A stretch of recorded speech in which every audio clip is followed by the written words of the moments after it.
Ерменските активисти кои протестираа против поскапувањето на струјата синоќа се судрија со полицијата. Членови на неодамна формираното здружение Дигни се Ерменио соопштија дека околу 1000 полицајци биле распоредени на централниот плоштад во главниот град на Ерменија за да спречат само неколку десетици демонстранти да протестираат таму.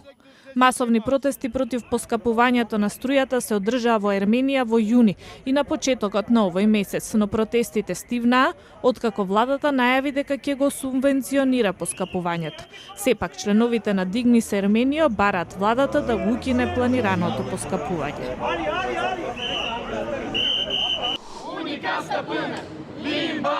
Млади молдавци го одбележаат Денот на уставноста со демонстрации пред зградата на парламентот во Кишињев. Демонстрантите побараа во уставот како државен јазик да биде воведен романскиот наместо молдавскиот. Тие извикуваа ист јазик, иста земја. Сите ние сме романци.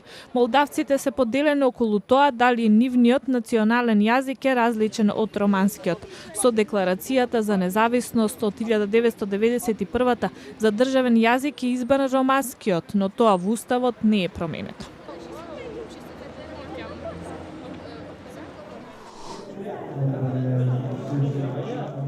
Афганистанската влада потврди дека талибанскиот лидер Мула Мохамед Омар е мртов од 2013-тата. Изјави еден представник од Афганистанскиот национален совет за безбедност за Радио Слободен Афганистан, кој инсистирал на анонимност.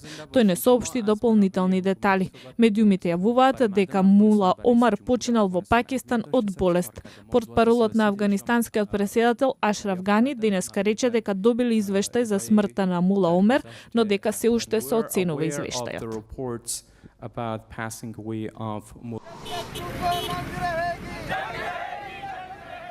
Жители на една населба во пакистанскиот главен град Исламабад протестираат против одлуката да им се урнат живеалиштата поради тврдењата на властите дека таму се сместени милитанти.